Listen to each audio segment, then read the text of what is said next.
गुजरता है ना तो कुछ ना कुछ कहना सुनना शुरू हो जाता है। शुरू में नहीं इतना होता, जी हुजूरी में 2-4 हफ्ते तो गुजर ही जाते हैं, लेकिन बाद में एक दूसरे का जो कैरेक्टर है ना वो खुलना शुरू हो जाता है।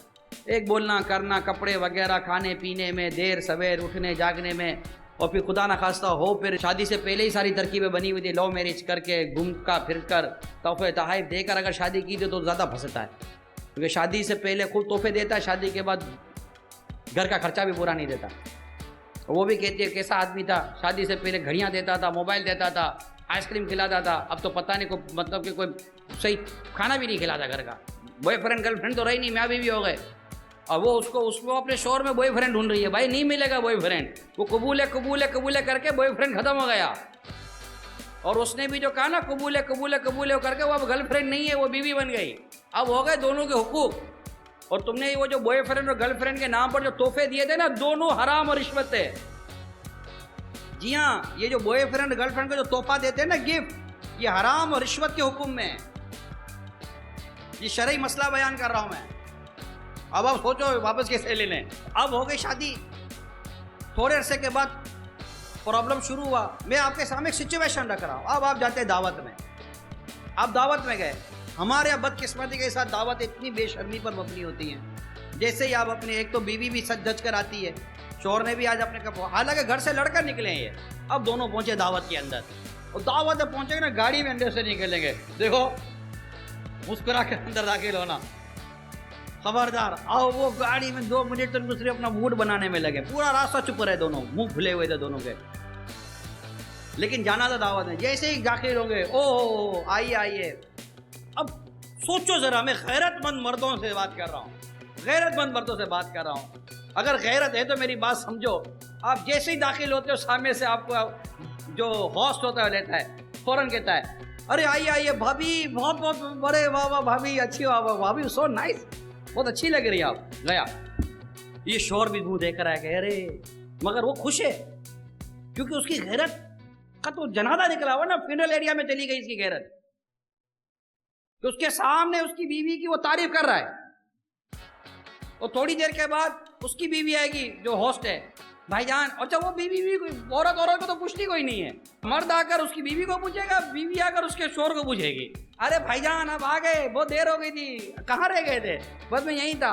अब वो जैसे ही दावत में दाखिल होंगे ना, थोड़ा समझिए, अब औरत की मुलाकात जिन मर्दों से हो रही है, जो हमारे यहाँ दावतों का जो एक माहौल बना हुआ है, जिसके बना हुआ उसका मैं कह रहा हूँ, मर्द औरत एक साथ खड़े हुए हैं, पी रहे हैं, खा रहे हैं, घूम फिर रहे हैं, और क्या हाल है, चलते चलते सब खाना हो रहा है, पता नहीं किसी दिन उड़ते उड़ते खाएंगे, समझ नहीं पड़ती मेरे को तो ये जाकर बातें करेंगे। वो मर्द दो में खड़ी हुई है, हर मर्द गोया के उससे मुस्कुरा कर बात कर रहा होगा, कैसी हैं आप, ठीक हैं, ये वो बोलेगी यार ये कितने अच्छे लोग हैं, मेरा शोर देखो मुंह छड़ा कर बातें करता है।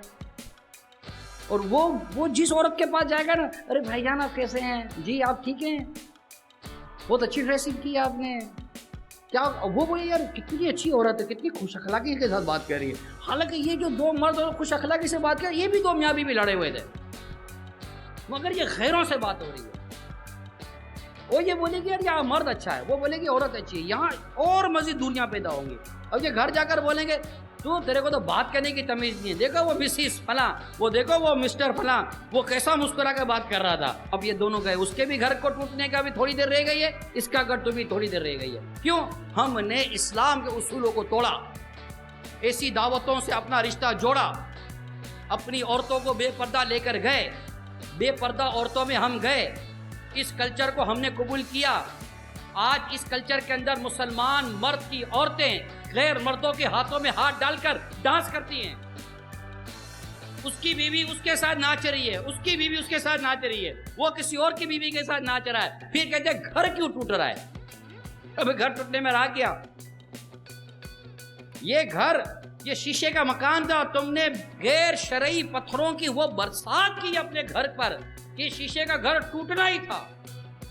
इस तरह घर टूट रहे हैं।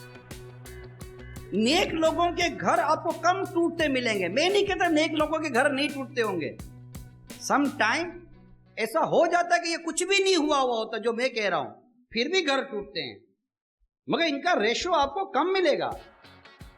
मैं नहीं कहता घर नहीं टूटते, तलाक होती हैं, घर टूटते हैं। फिर उसके और भी कुछ और रीजंस आ जाते हैं कि वो अल्लाह के हुकूक अदा नहीं कर पा रहे होते, और फिर और चंद चीज़ें आ जाती हैं।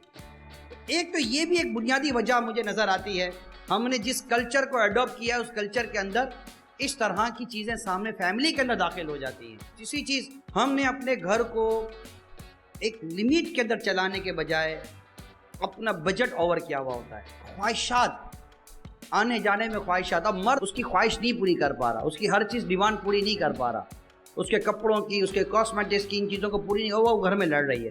कहाँ जाऊँ, चोरी करूँ, डकैती करूँ? हाँ करो, चोरी करो, डकैती करो, लेकिन मुझे ला कर दो, मुझे ये कल्चर में बैठना, उस कल्चर में बैठना। ये सब क्यों हो रहा है पता है आपको? हमने शादी करते हुए देखा नहीं था कि मैं किसी नेक औरत से शादी कर रहा हूँ या गैर नेक से कर रहा हूँ। औरत ने ये नहीं सोचा था शादी से पहले कि मेरा शौहर नेक है या कौन है। ये बहुत बड़ा बेसिक इशू है, बेसिक बात है जो मैं आपको अर्ज कर रहा हूँ।